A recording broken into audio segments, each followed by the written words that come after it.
Hello students, कैसे हो आप सभी लोग। होप कि आप सब अच्छे होंगे। Welcome back to your channel Savita's Pathshala. तो जैसे कि इससे पहले वाले वीडियो में हम क्वेश्चन नंबर 3 तक एक्सरसाइज 7.2 का कंप्लीट कर चुके हैं। आज हम करने वाले हैं क्वेश्चन नंबर 4। ठीक है, तो देखते हैं क्वेश्चन नंबर 4 में क्या बोला है। बोला है find the ratio in which the line segment joining the point -3, 10 and 6, -8 divide by -1, 6। ठीक है, तो सबसे पहले तो हम कोऑर्डिनेट्स को लिख लेंगे। यहाँ पे ए ले लेते हैं हम 1, -5 को, बी ले लेते हैं हम 6, -8 को, और सी ले लेते हैं -1, 6। ठीक है, तो यहाँ पे बोला है ए और बी एक लाइन है, ठीक है, जिसका कोऑर्डिनेट है 1, -5, बी है 6, -8। ठीक है, और यहाँ पे एक सी पॉइंट है। ठीक है, कहीं पे भी यहाँ पे हो सकता है, मायने नहीं रखता कि बीच में ही हो। ठीक है, सी पॉइंट एक है जो कि है -1, 6 जो है वो इस लाइन को किस रेशियो में डिवाइड कर रहा है वो हमें पूछा है। ठीक है, तो यहाँ पे देखो मैक्सिमम लोग बोलेंगे कि m/n वाला फॉर्मूला यूज करेंगे, बट नहीं। जब हमें पूछा होगा इस टाइप का, जब हमें पूछा होगा रेशियो फाइंड करो, तब हम हमेशा यूज करने का ट्राई करेंगे k/1 वाला फॉर्मूला। ठीक है, तो मान लो यहाँ पे लिख लेते हैं let see divide this line in k/1 ratio. ठीक है, ये मान लो k यहाँ पे /1। ठीक है, तो k का वैल्यू जब हम कांस्टेंट आएगा तब हम यहाँ पे बोल देंगे कि c, जैसे कि कोई कांस्टेंट जैसे 2 आया 3 आया तो बोल देंगे कि c जो है वो इस लाइन को 3:1 या फिर 4:1 इस टाइप पे डिवाइड कर रहा है। बट जब k का वैल्यू आएगा 2/3, 5/8 ऐसे आएगा, तब लिखेंगे कि जो c है वो इस लाइन को डिवाइड कर रहा है 2/3। जब आएगा तब करेंगे 2:3 रेशियो में डिवाइड कर रहा है। ठीक है, ऐसे लिखेंगे। बट जब कांस्टेंट आएगा तब 1 को वहां पे ऐड करेंगे। ठीक है, तो वैसे यहाँ पे भी देखते हैं क्या दिया है।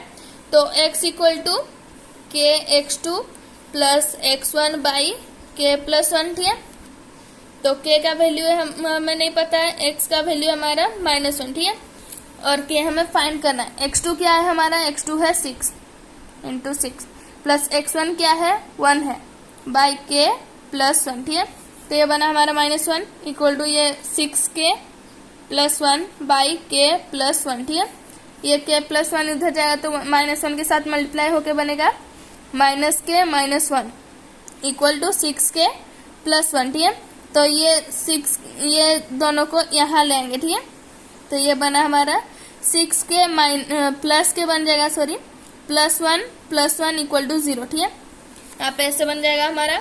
तो ये बना हमारा 7k + 2 = 0। तो k का वैल्यू आया हमारा -2/7। बट जब माइनस में आए या प्लस में आए वो हमें फर्क नहीं पड़ेगा। ठीक है, क्योंकि जब रेशियो पूछा हो तब हम प्लस माइनस में रेशियो को फाइंड नहीं करते हैं, उसमें प्लस माइनस नहीं देखा जाता है। माइनस आए तो भी हम यहाँ पे लिखेंगे कि जो हमारा k है, जो c है, इस लाइन को डिवाइड कर रहा है 2:7 रेशियो में। ठीक है, और जब तुम्हें k का फाइंड करना है तब हो सकता है तुम x का वैल्यू लेके करो या फिर y का भी लेके करो, उसमें रेशियो सेम ही आएगा। ठीक है, तो यहाँ पे भी हमारा जो रेशियो आया 2:7 आएगा। ठीक है, तो यहाँ पे लिख लेंगे therefore c divide this line in 2:7 ratio. ठीक है, रेशियो। तो ये हमारा क्वेश्चन नंबर 4 कंप्लीट हो गया। अब कर रहे हैं क्वेश्चन नंबर 5। ठीक है, तो देखते हैं क्वेश्चन नंबर 5 में बोला क्या है।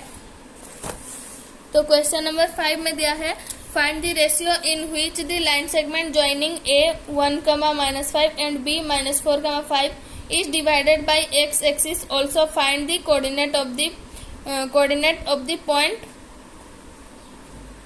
Of division. ठीक है, तो यहाँ पे देखो बोला गया है कि ये जो 2 पॉइंट दिया है, एक लाइन है a और b का। ठीक है, यहाँ पे 5 नंबर है हमारा। एक लाइन है a b। ठीक है, a का कोऑर्डिनेट हमें दिया है रुक जाओ थोड़ा। ए का कोऑर्डिनेट हमें दिया गया है कितना 1, -5, ठीक है। बी का कोऑर्डिनेट क्या दिया है -4, 5, ठीक है। और हमें एक ऐसा पॉइंट है सी मान लो उसे, जो कि एक्स एक्सिस है, ठीक है। एक्स एक्सिस है यानी कि y का वैल्यू ऑब्वियसली 0 हो जाएगा, है ना। तो x का वैल्यू हमारा ढूंढना है और y का वैल्यू हमें 0 मिल गया, क्योंकि वो x लाइन में है तो वो y का वैल्यू हमारा 0 ही हो जाता है। जब y लाइन में होता है तब x का वैल्यू 0 हो जाता है, ठीक है। तो वैसे ही यहाँ पे हमें मिल गया इससे c का जो कोऑर्डिनेट है। अब हम यहाँ पे निकालेंगे इसका कितना रेशियो में ये डिवाइड किया है वो भी हमें फाइंड करना है, और ये पॉइंट जो डिवाइड कर रहा है वो भी हमें फाइंड करना है, ठीक है। तो सबसे पहले हमें रेशियो निकालना पड़ेगा। तो रेशियो जब निकालेंगे उसमें x का एक लीनियर इक्वेशन बन के वो रह जाएगा, फिर उसको हम उसी के यूज करके फिर हम एक और फॉर्मूला बनाएंगे, फिर उसको बाद में उसमें पुट करके फिर आंसर निकालेंगे, ठीक है। ठीक है, तो यहाँ पे हम डायरेक्टली भी निकाल सकते हैं, क्योंकि यहाँ पे y का वैल्यू हमें पता है और y1 y2 का भी वैल्यू पता है, ठीक है। तो k:1 फॉर्मूला हम निकालेंगे। तो y = k/y2। यहाँ पे अगर x लेते हम तो यहाँ पे हमें पहले हम फिर यहाँ पे एक फॉर्मूला तो नहीं, एक इक्वेशन बनता, फिर उसको और एक बार हमें सॉल्व करना पड़ता, फिर जाके हमें मिलता ये दोनों का आंसर, ठीक है। बट हम y को यूज करके डायरेक्टली k का वैल्यू निकाल सकते हैं, उसके बाद हम x का वैल्यू भी इजीली निकालेंगे, ठीक है। तो जो इजी होगा हम वही प्रोसेस फॉलो करेंगे, कॉम्प्लिकेटेड की तरफ नहीं जाएंगे। तो y वाला यूज करें y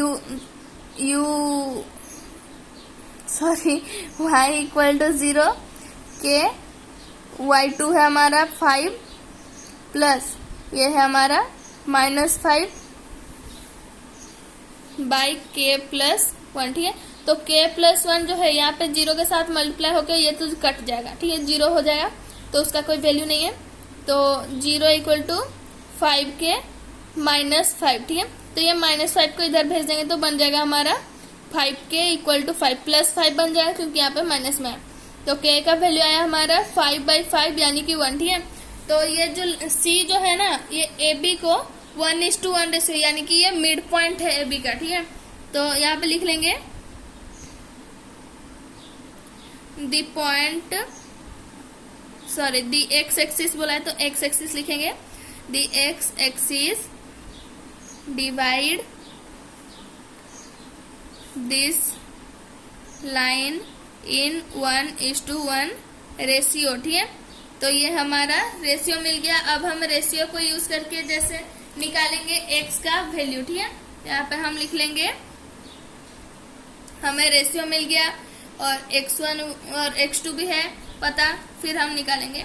तो x = kx2 plus x1 by k+1, ठीक है। तो यहाँ पे mx2 nx1 वाला भी यूज कर सकते थे, तुम ऐसे भी कर सकते हो।